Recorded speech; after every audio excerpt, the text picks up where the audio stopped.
I'm back, and I'm sorry to say that that bird did not make it. It was a flicker, and I'm sure you heard the thump. It's a fairly good-sized bird, and he really hit that window hard. I do have stickers on the windows, but once in a while, you know, this happens, and it's always heartbreaking.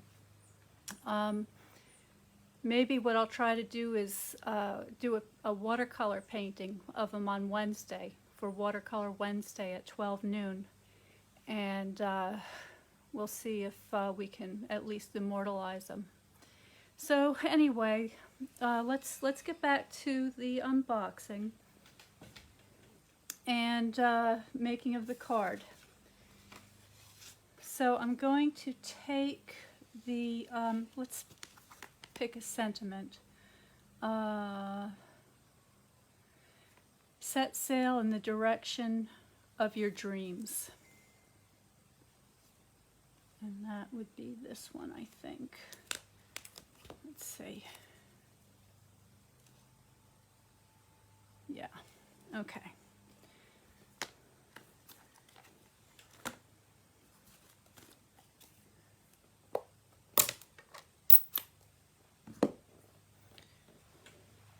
Alright, so I'm going to take the larger of the sailboats. I'm just going to get that inked up, make an impression. And you can see that's pretty nice. And then I'm going to stamp off with the lighthouse. I want the lighthouse to be a little bit lighter. And I think this will fit on here. So all you do to get a lighter impression, I'm just putting plenty of ink on it, but I'm stamping off once on the scrap paper and then putting the impression. And I think you can see that the sailboat is a little darker than the lighthouse. Now I'm taking our sentiment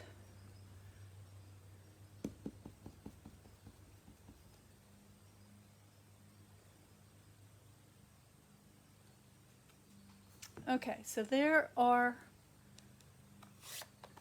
our stamps, stamped images.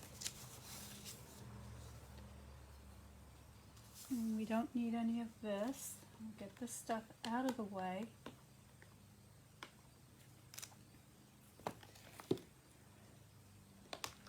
And hopefully I'll be able to show you how to do this properly the first time. So let's get our machine back.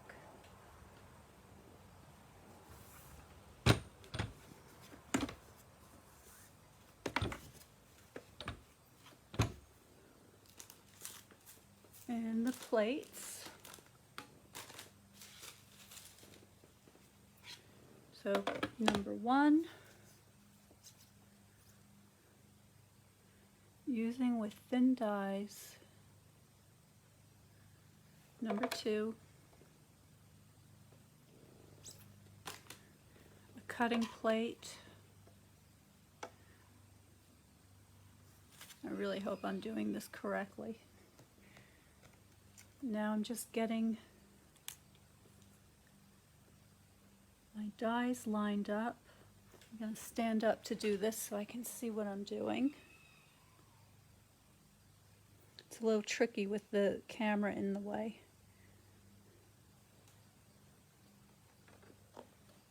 And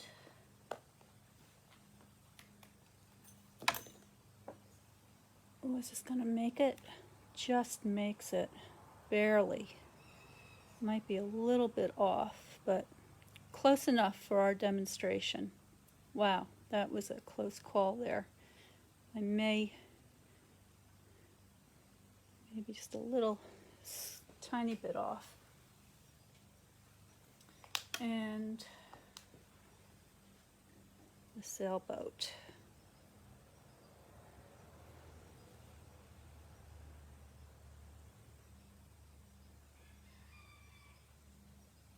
Okay, next I'm taking my second cutting plate, check that everything's still lined up. When you have the magnetic plate, it really helps because it snaps the dies into place. And you can see I just bumped that a little. Ooh, I'm nervous. Okay.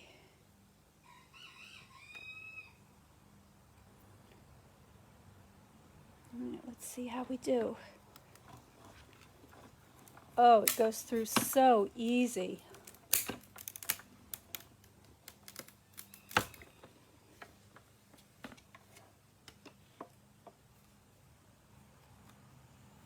A little static or electricity because everything's so new. So there are the die cuts. This is a little bit off, but good enough, close enough. Let's see how this one came out. Oh, I just made it. Wow, that was lucky.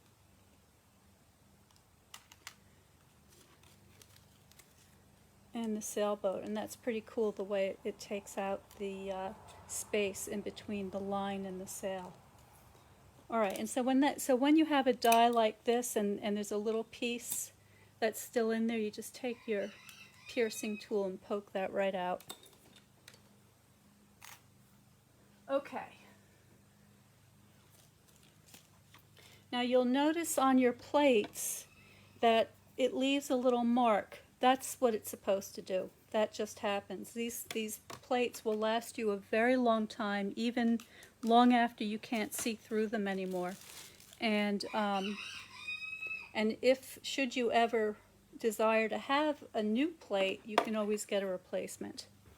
All right, so now we've got our die cuts. Let's try the embossing folder. So I have this piece of Misty Moonlight, and where did I put the folder? Here it is. All right, so this is really cool. If you haven't seen this particular folder yet, this is a really great one to have. It's called the Old World Paper 3D Embossing Folder. So embossing folders are extra, or I should say the 3D embossing folders are extra thick. And one of the things that you can do to help get a really great impression is to spritz. Let me get my spritzer out. So here's my spritzer, and here's the paper. I'm just going to take this away from my desk, and I'm just going to give it a little light misting. Okay, and I did that on two sides. And now, oops, sorry, did I bump you? I bumped this thing. Okay, so now I'm just going to place this in the folder like so, and then I'm going to double check to see what I need to send this through. So what does this say?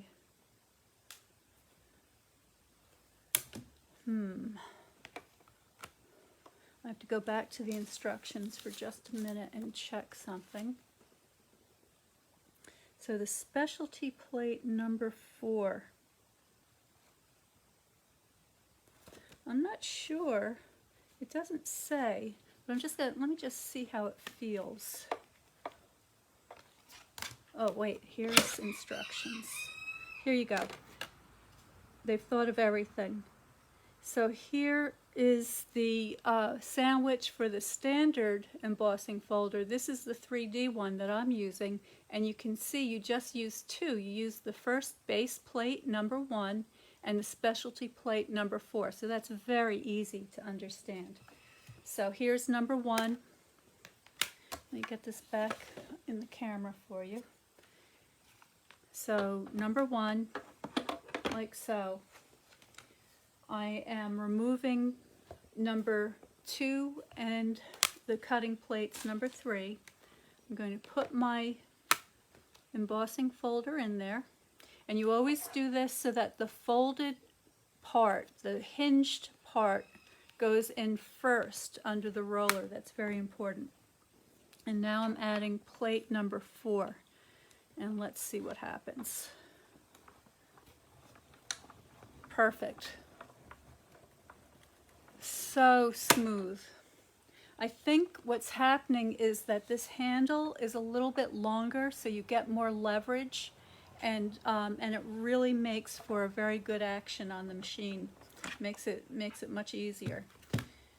Let's just take this away, because we're done with that for the minute.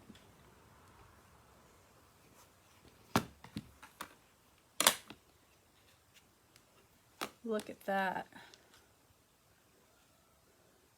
So this is just where it's still a little bit damp. Those marks will go away. So what's interesting about this folder is that it creates this kind of wrinkly design. I mean, it's really deep crevices and high relief, and it looks like, I don't know, maybe like elephant skin or scrunched up old paper. Really, really deep texture. But what's interesting is that if you flip it over on the reverse side, you get these sharp little peaks, and it looks like the ocean. So I'm going to use that side today.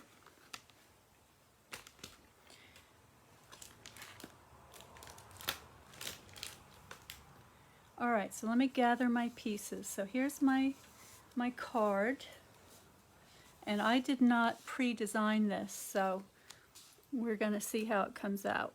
It's just a kind of a vague idea that I have right now.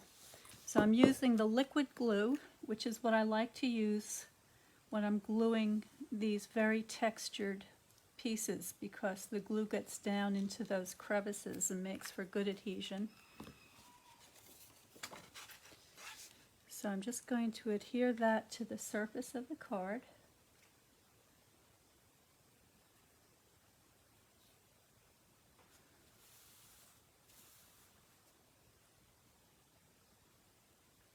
Straighten that up.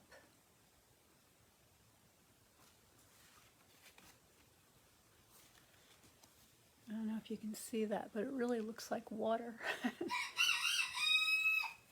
And then I'm going to arrange my pieces.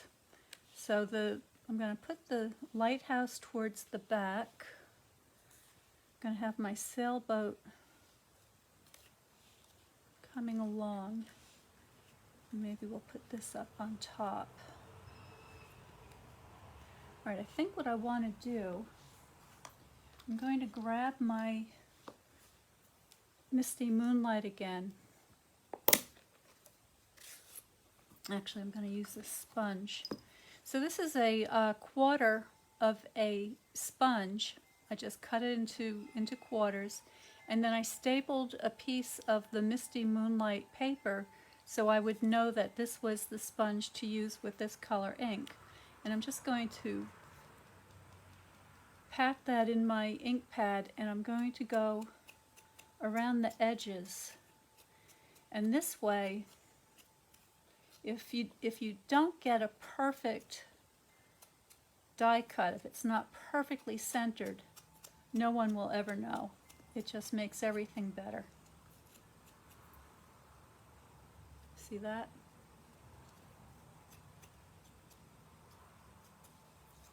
Okay, and I'm going to go ahead and do the same thing with my sailboat. And I'm actually going to let the sponge roll a little bit on the top here to color the water portion so that the water's just not white. I'll do that here too. Just a little extra color at the bottom. Okay. All right, we're ready to assemble.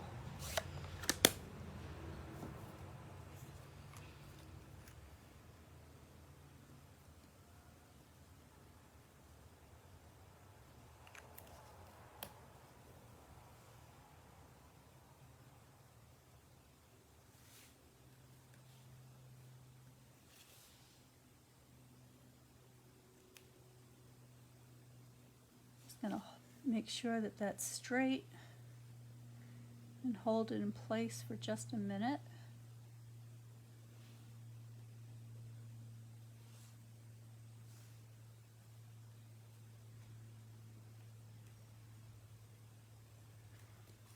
then I'm going to grab my dimensionals.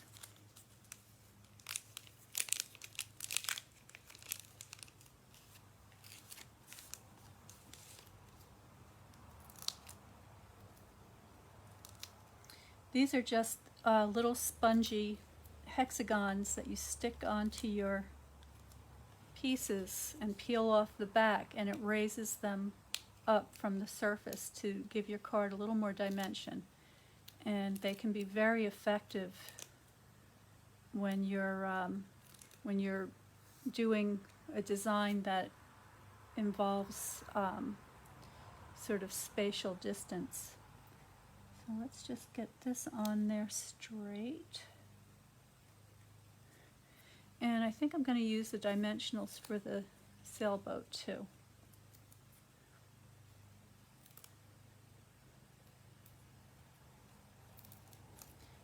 I'm going to put plenty on there because of the texture of the paper.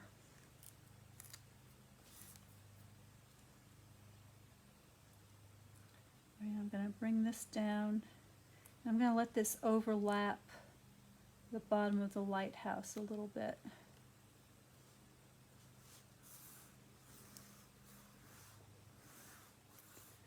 Okay, well there you have it. I just wanted to pop on quickly and show you what an embossing and die cutting machine can do for you. This is, and by the way, this is just the tip of the iceberg. I mean, there's just so much that these things can do. You can cut out little boxes that are ready-made to put together. For instance, I've got a mini curvy keepsake box here, and this is actually created from a die cut. So if I open it up,